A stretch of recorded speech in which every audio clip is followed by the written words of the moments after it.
The American economy is in that spot. The dock workers are no longer going to see less jobs for the dock workers, less truckers, and overall in the logistics supply chain. That's peanuts compared to energy. I don't know, when you say strollers are going up, we're making a lot of money. We're doing great.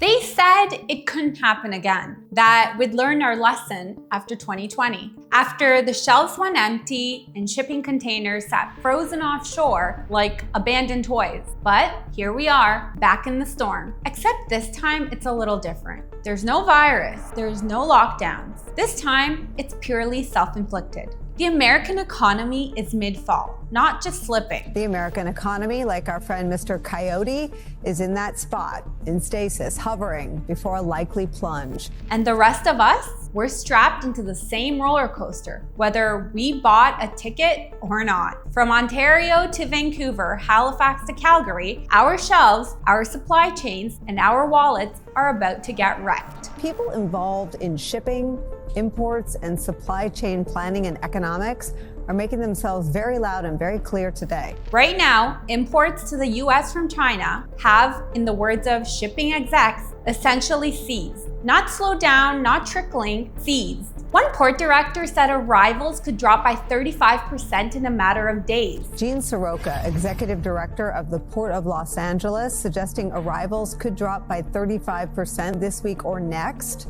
as shipments out of China have, quote, essentially ceased. Another said they were expecting 17 ships this week and only 3 showed up. hauling 4 or 5 containers today. Next week, she probably hauls 2 or 3.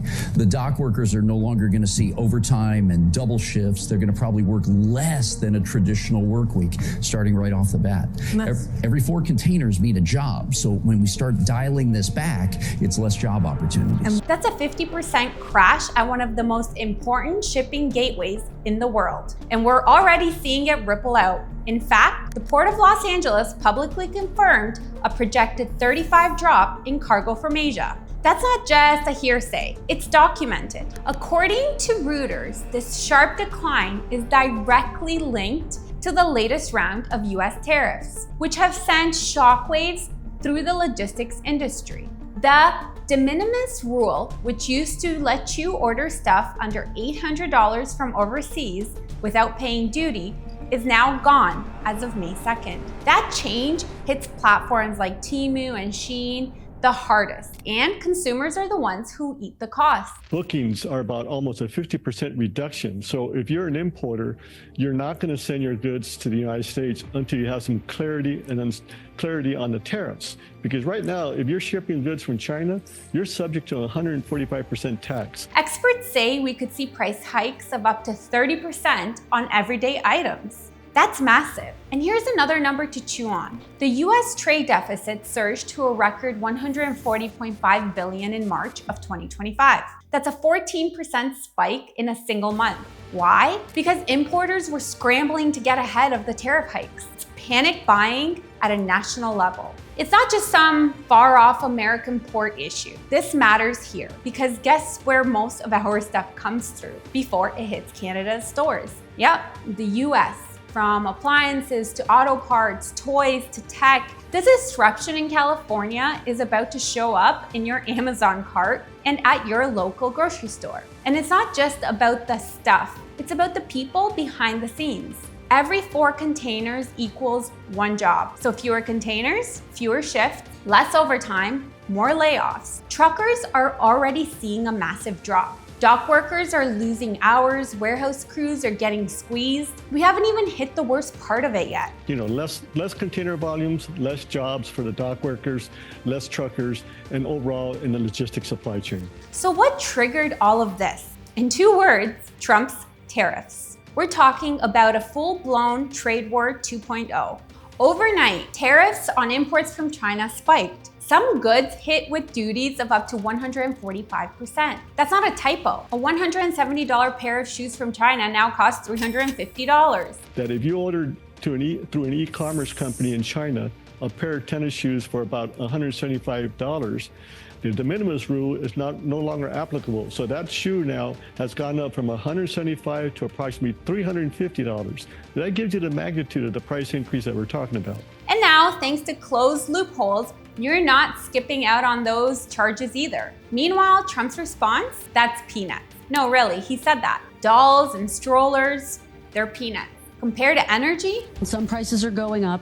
Tires, strollers, some clothing in the wake of your tariffs. Excuse me, that's peanuts compared to energy. So tell that to every parent who just watched their grocery bill spike, their kids' shoes double in price, and their rent stayed just as high. The man actually brushed off a reporter questioning about rising prices by saying gasoline was thousands of times more important than a stroller. Energy is 60% of the cost. But sir, you energy is the big. You campaigned on a promise to bring prices down on day Well, I don't know. When one. you say strollers are going up, what kind of a thing? I'm saying that gasoline is going down. Gasoline is thousands of times more important than a stroller or something. Okay, let's talk about that for a moment. Because families aren't driving to work on gasoline fumes alone. They're buying groceries, school supplies, basic essentials. And now they're paying more for all of it. What do you say to Americans who say they voted for you because they want and they need relief right now? And they're getting it. Right now? What about those even mortgage rates? different items I just Mortgage mentioned? rates are going down despite the fact that we have a stubborn Fed. But you said dolls, even dolls could cost a couple bucks more. Maybe they might, but you don't need to have, as I said, $35. You can have 2, 3, 4 and save a lot of money. We don't need to feed the beast. Thanks to a policy that Trump somehow claims is making a lot of money. How long should people expect that transition to last, Mr. President? I can't tell you that. I can tell you that we're making a lot of money. We're doing great. Who's we exactly? Because it's not the trucker who just lost a shift, or the retail worker whose store can't stock shelves, or the small business owner who's getting crushed by import costs. This isn't patriotism. It's economic vandalism with a flag slapped on it. Let me break this down. The US ports of Long Beach and LA are seeing cargo volumes drop by 35 to 40%. And that's just the beginning. So what is happening now,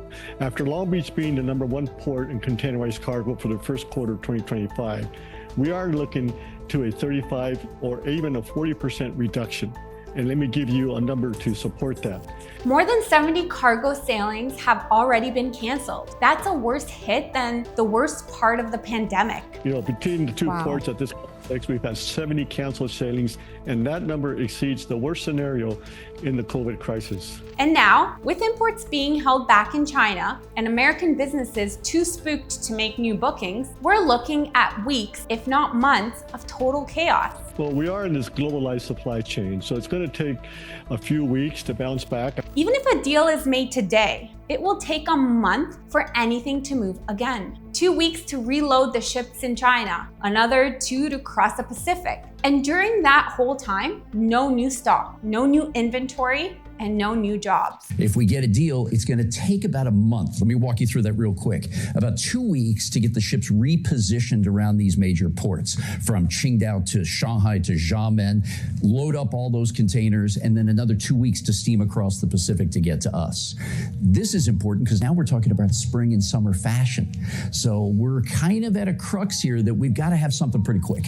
And if you think this only affects Americans, think again. Canadian businesses rely on that infrastructure just as much. A massive amount that we import passes through the US ports. Our supply chains are deeply linked by highways, railways, warehouses, and customs zones. When they sneeze, we catch the cold too. When they collapse, we get crushed right along with them. Canada sends roughly 75% of our exports to the US. If they stall out, we stall out as well. And Canadian companies, they're already scrambling to find other markets because the cost of doing business across the border just spiked. Even our economy is showing the strain. The US contracted by 0.3% in Q1 of 2025, and it's largely being blamed on this very trade chaos. Economists aren't guessing. They're saying it's outright. And if the US economy shrinks, Canada always gets hit too. So if you're wondering why your Home Depot order is delayed, or why your grocery bill just jumped $20,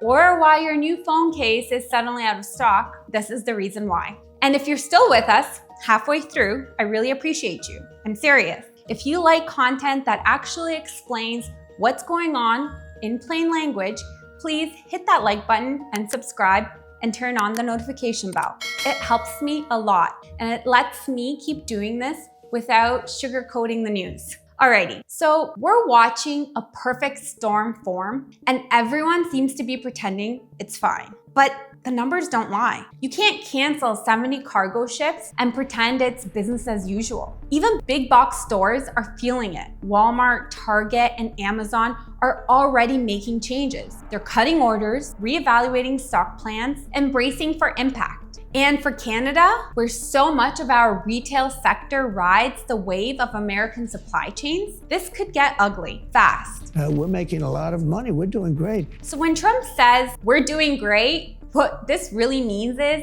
it's great for me. It's not great for working families. It's not great for global stability. And it sure as in heck isn't great for Canadian mom who just found out her kid's school's backpack is now 80 instead of 40. So this isn't some abstract economic theory. It's real people paying the price for political stunts. It's economic pain masquerading as strength. And if anyone tells you that this is temporary, ask them what happened last time. Ask them how long it took to clean up the supply chain mess from 2020. This could take months, possibly years. And here's the kicker. None of this even solves the original problem. Tariffs aren't fixing inflation. They're not reshoring jobs. They're not rebuilding industries. All they're doing is making it more expensive to live. And the worst part, we've seen this show before. 2018, 2019, Trump raised tariffs, China retaliated, and prices jumped. Jobs disappeared, farmers needed bailouts, and now he's doing it again, except this time